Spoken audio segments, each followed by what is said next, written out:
So just have to move a screen and we should be good to go.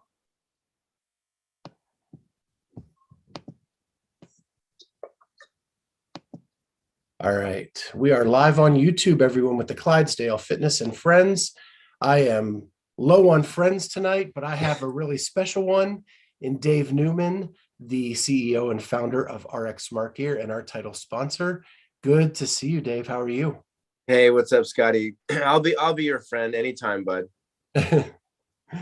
So we always like to catch up with Dave at least once a month here on the podcast, as he has become a really good friend over the last year and couple months. So I know we're getting into that holiday season, and I've seen that you've got some stuff going on, maybe some Black Friday deals, maybe some stuff going on into Christmas. What do you got going on there, Dave? Yeah, so we're doing our we call it Black Cyber Weekend. We've always done that just because you have your Black Friday and then end up having a Cyber Monday, and everybody just has sales the whole time. So we've done a sale like Friday through Monday, pretty much every post Thanksgiving for the last quite a few years actually.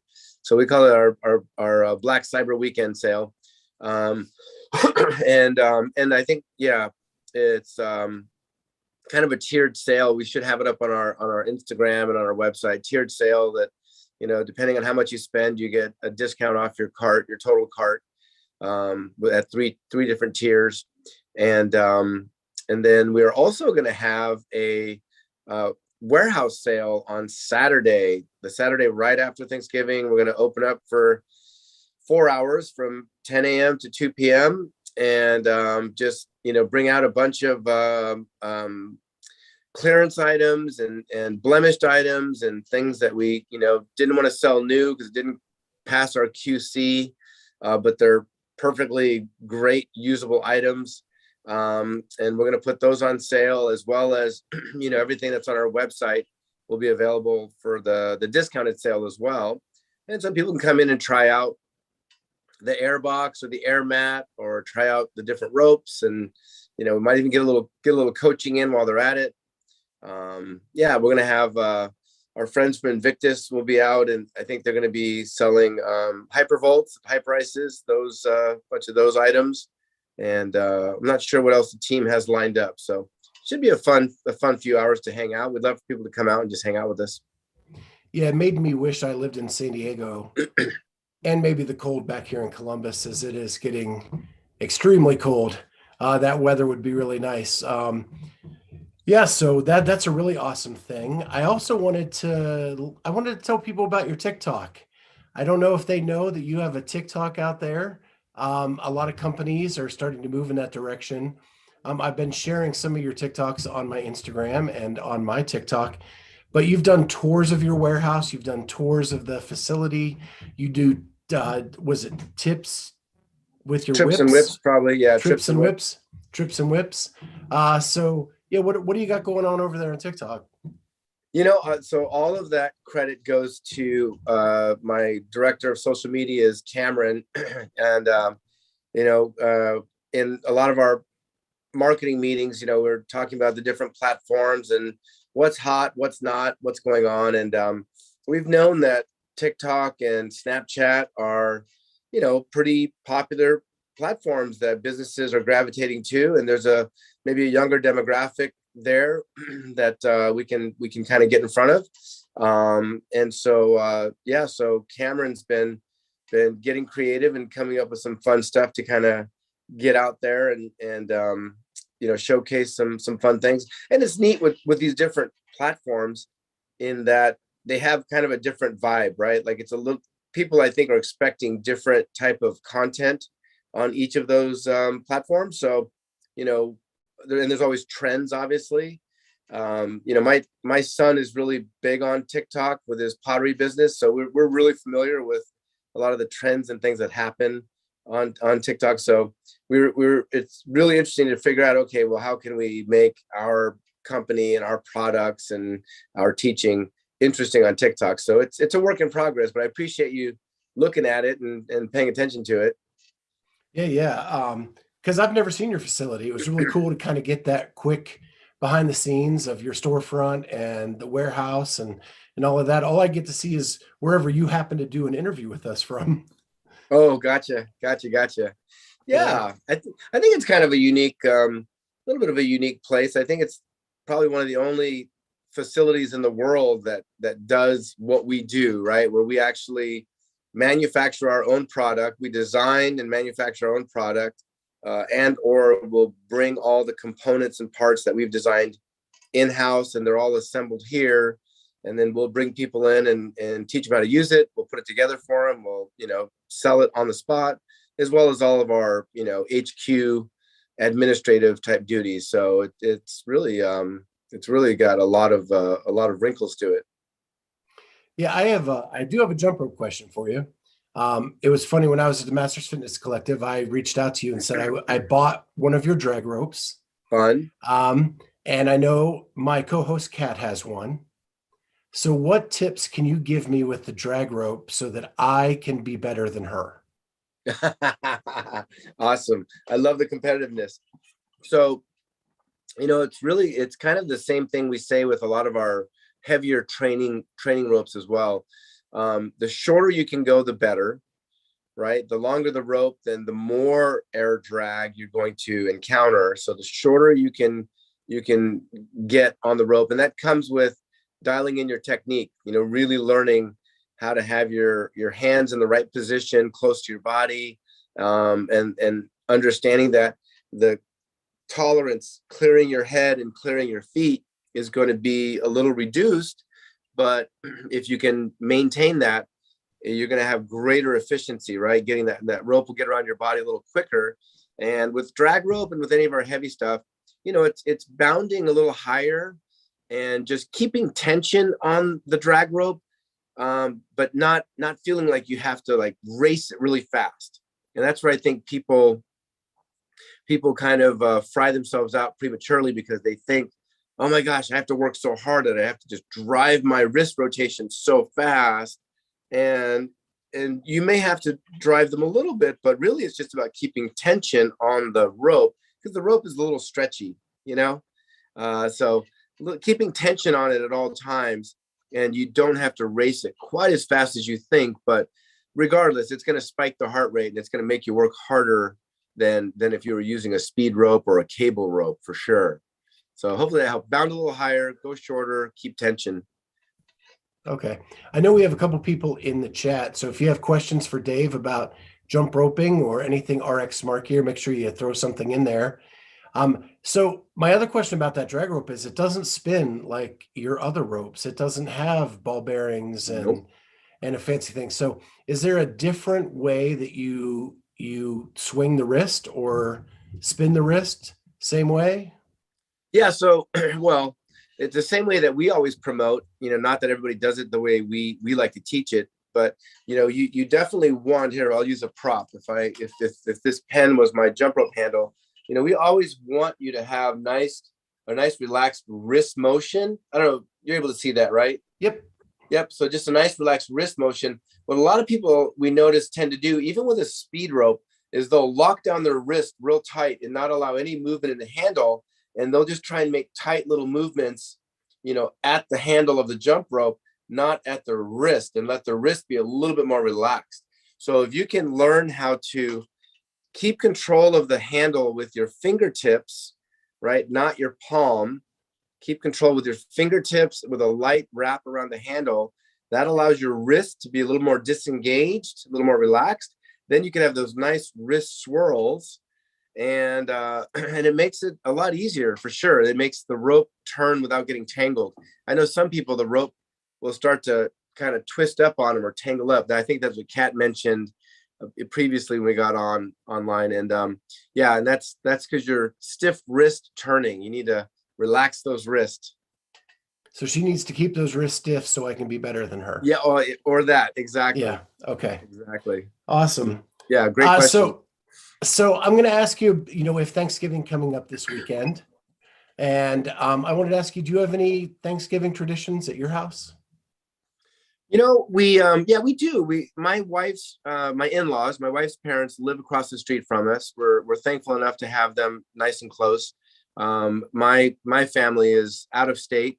So, our in-laws have lived, oh geez, they bought their home 4 years after we bought ours on our street when the boys were small. So yeah, for about the past 15 years, we will typically, kind of depends on everybody's health and how they're feeling, during those holidays, but we'll either have the family over to our house and do a little bit of a potluck style. Everybody will prepare something, and my wife will usually prepare kind of the turkey and the biggest part of the load.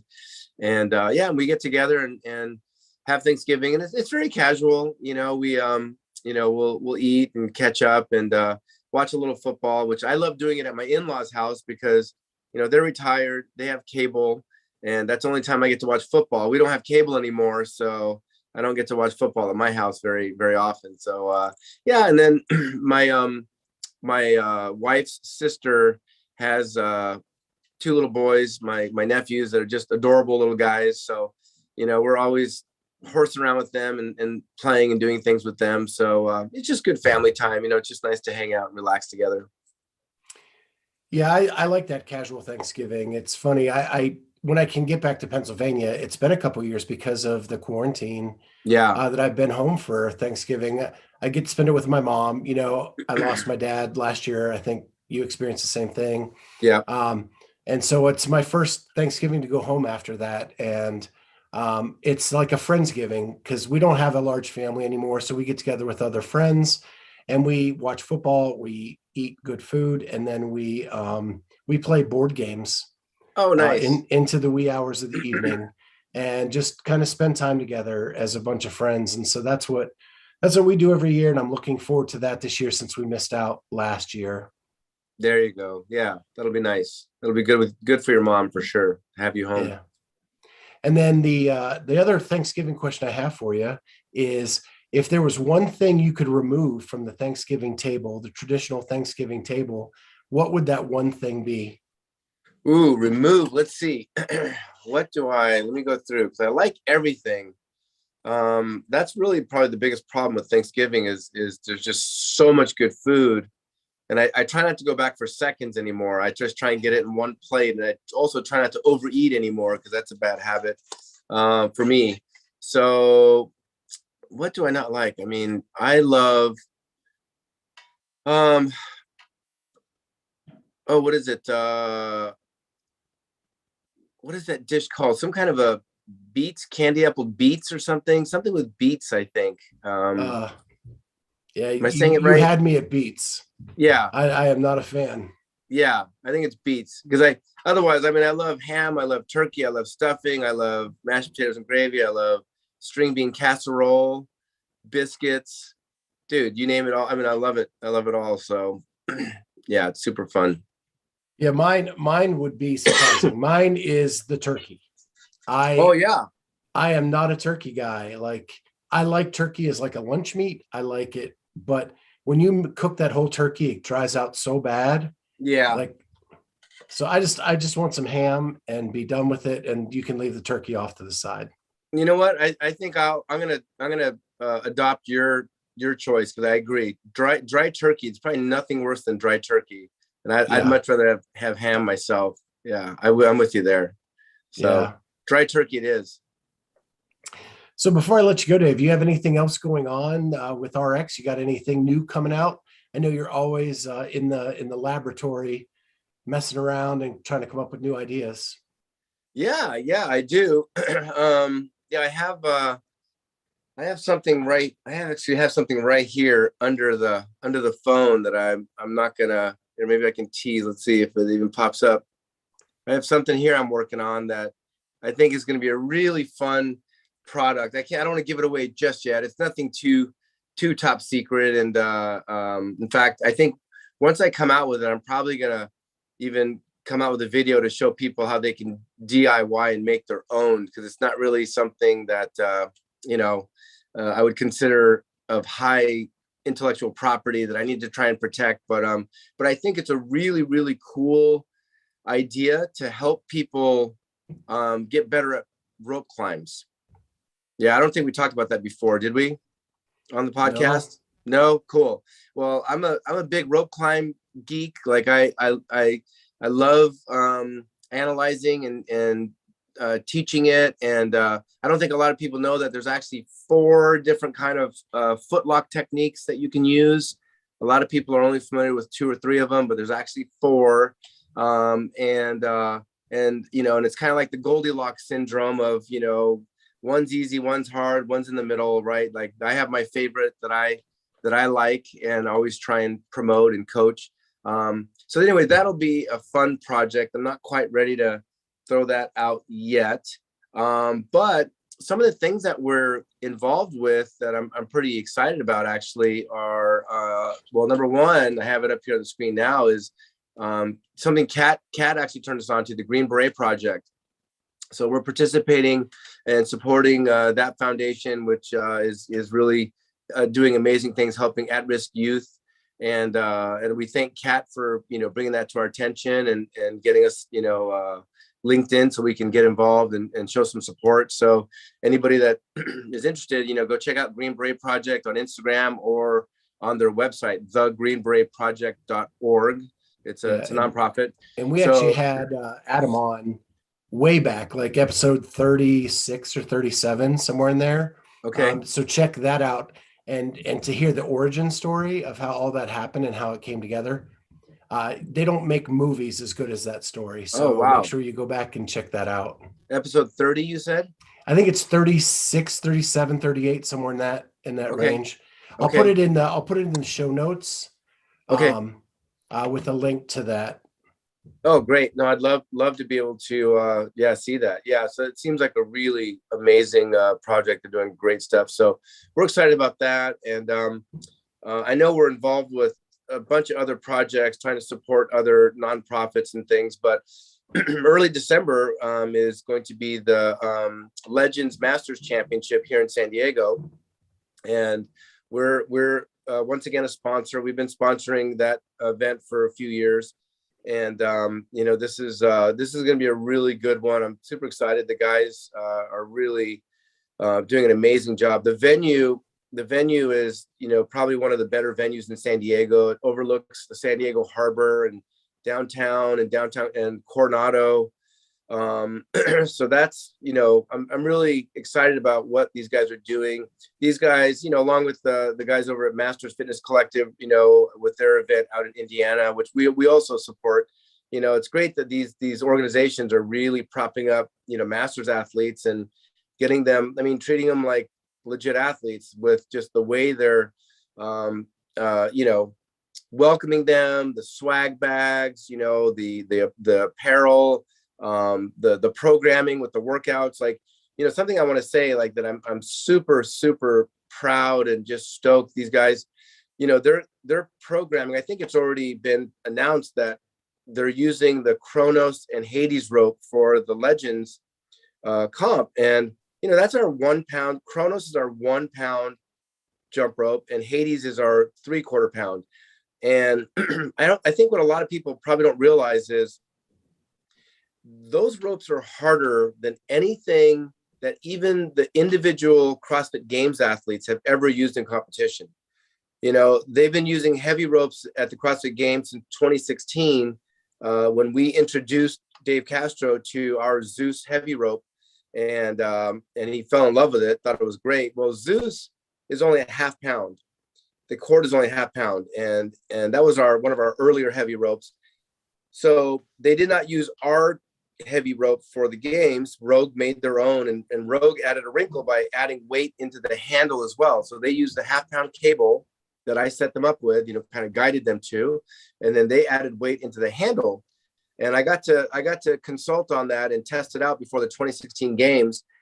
And honestly, I told them then, and I still feel that now, that it was way too easy. When you add weight in the handles and you have weight in the cable that's moving around you, the weight in the handle kind of acts like a ballast, right? It kind of helps anchor down the weight of the cord moving around you. So I call it net sum zero, right? They kind of balance each other out. And, I was texting with Scott Panchik this morning I wanted to confirm that was the same rope they used at this last games, where they had the pegboard and double unders and overhead, single overhead squat. And yeah, that was the same rope that they've been using at the games since 2016. And, I'm a little bit disappointed because I just think that that's really not a challenge anymore for these athletes.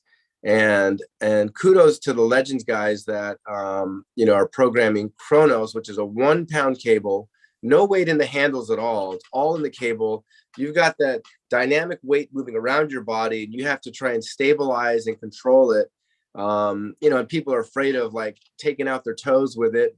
And then the 3/4 pound for the ladies, that's going to be a challenge. And I know that these masters athletes can crush it. If they practice with it and expose themselves to it, I have no doubt that they'll do well with it. But yeah, super proud of those guys for really stepping up, and they've got some really cool things programmed for the event. And same thing like with the Fitness Collective guys as well, the Masters Fitness Collective, where they program drag rope and things to make it challenging for these masters.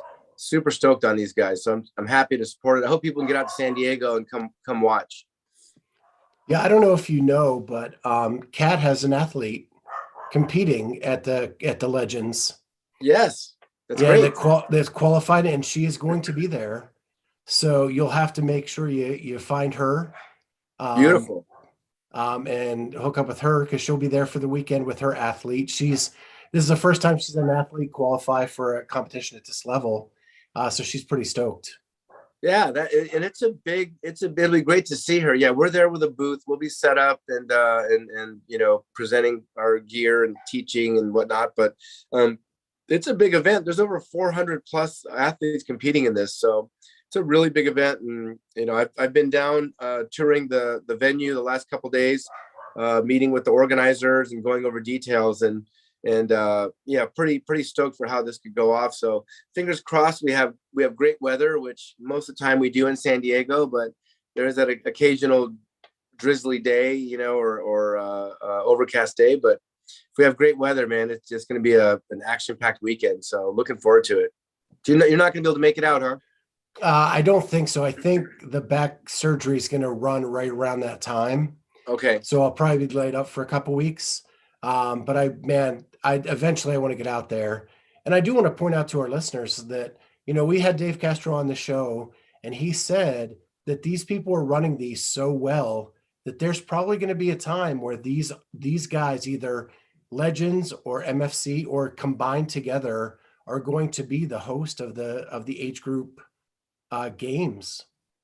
That it's going to be separate from the games because they're doing such a good job, and they highlight the masters athletes in a way that doesn't really get done at the games. Yeah, agreed. No, that's cool. That'll be neat to see that evolve for sure. And we'll be behind it. We've been supporting masters for, ever since masters. My owner at my gym, Paul Flores, across East County, was part of that. I think I told you before, the first class of masters in 2010. Back in Carson, and that's when they only had a 50 and up category, and he got on the podium that year in 2010. He took 3rd place. So the Masters division definitely is close to our heart and something that we love to support and look for it to grow. Yeah, every host on this show is a Masters athlete, so that is near and dear to us. They say Joe from the Legends just told me this saying. He said legends don't die, they just age up. I love that. There you go. Yeah, I like that. I'm gonna have to use that in my everyday life. Definitely. Yeah. Well, thanks a bunch for having us on, Dave. I'm excited for this weekend. I wish I lived in San Diego to come to that warehouse sale, because that's going to be epic. If you're in the San Diego area, you've got to get in and check out that warehouse sale this Saturday.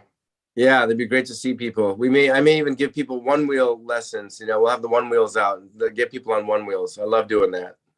Yeah, that sounds like a blast. I need to get the back fixed before I hurt it, though. Let's fix that back, get you sturdy, and then we'll get you on one. All right. Thanks, Dave.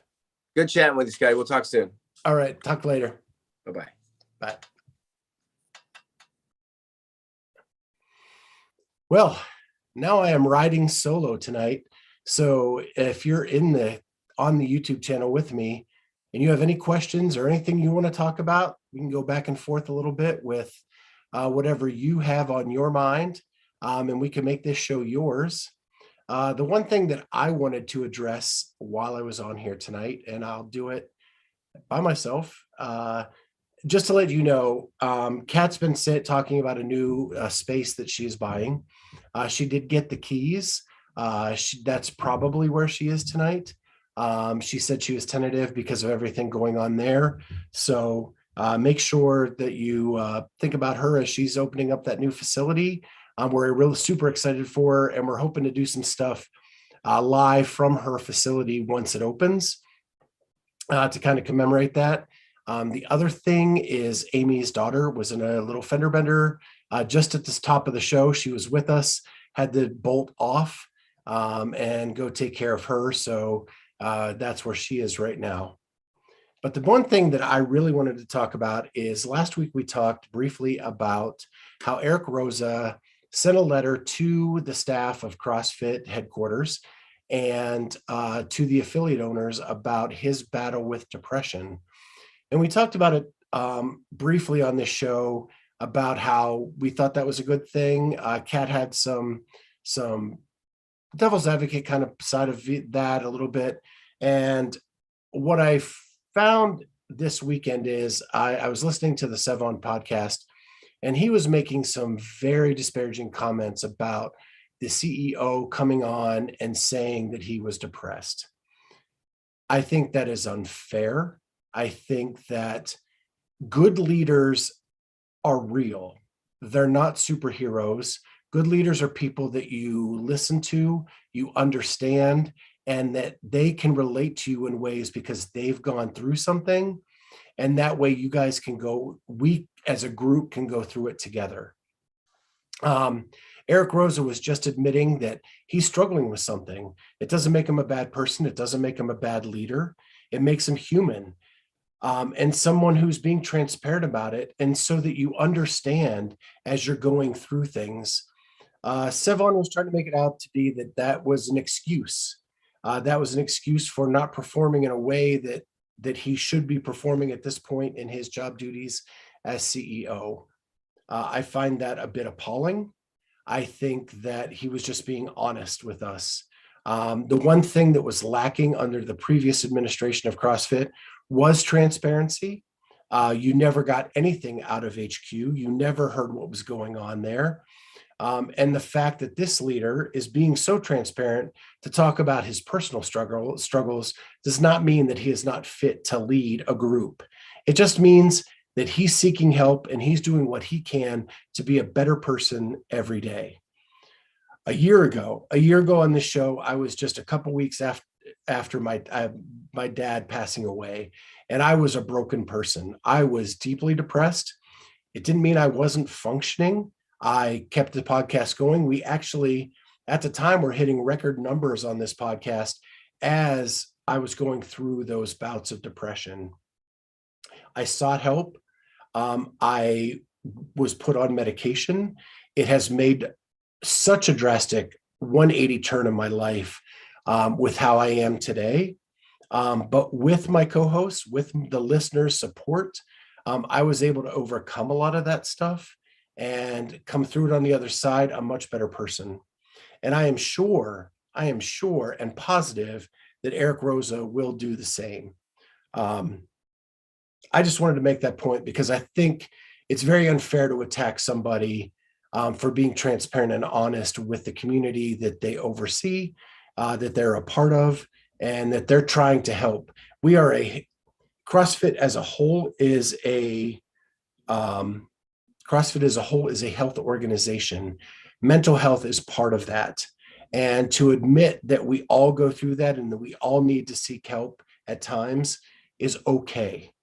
And I hope that people believe that and that they can kind of follow along. If you have comments or you think otherwise, please let me know. We'd love to talk about it more on the show as we move forward. So there's that. I also I wanted to talk briefly about Sara Sigmundsdottir's comeback. Dubai is just around the corner. I listened to her on Sevon's podcast, and it was made clear that this is just a competition to kind of go through some of the motions, and that sounds poor, go through the steps of what it takes to compete. This is her first competition live with Max El-Haj as her coach.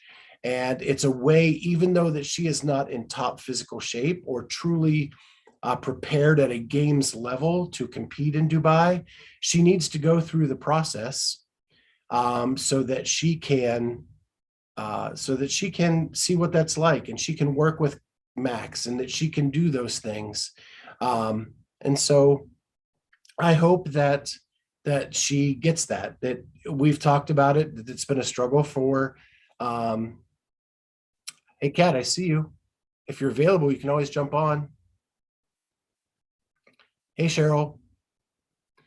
But I think we've talked about how Sara has struggled, and I think this is a way for her to kind of go through the paces, see what's going on, and how her and Max work on an in-game situation. So I hope she finds that. She has always been one of my favorites. I think she is incredibly infectious with her attitude, and I'm hoping for nothing but good things with her. Anybody got questions out there?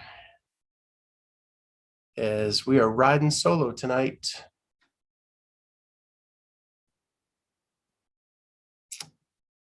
With that, I can't forget to talk about Element 26. Element 26 is one of our sponsors. They are so innovative, really great with the thumb tape, super flexible, super fun. They are a super fun company. They have great grips. They have everything you want, belts, any bar belts, all kinds of things that help with everything going on there. So make sure you check them out at element26.co. That's element26.co. They're always innovating the way technology is used in their products with powerlifting, strongman, CrossFit, and all of that kind of stuff. So make sure you check those out, element26.co. So, well, with no further questions, I'm going to call it a night. But I want to thank Dave Newman for jumping on and talking about RX Smart Gear and things that they have coming up. Make sure you support the Green Beret Project. Go out and check those. Check the show notes for the episode with Adam Kramer to hear about how that all got started there. RX Smart Gear supporting that competition that's happening in January. So make sure that you check that out. We also have the Legends coming up very shortly, I think in 2 weeks. In San Diego. Again, Kat has an athlete that is going to be competing there, and Kat will be there as a coach. So that's really cool for her. RX Smart Gear is going to have a booth there where they're supporting the event. So check that out. And with that, I will say good night to everyone. Have an awesome time. And this has been the Clydesdale Fitness and Friends. And we'll see you next week live.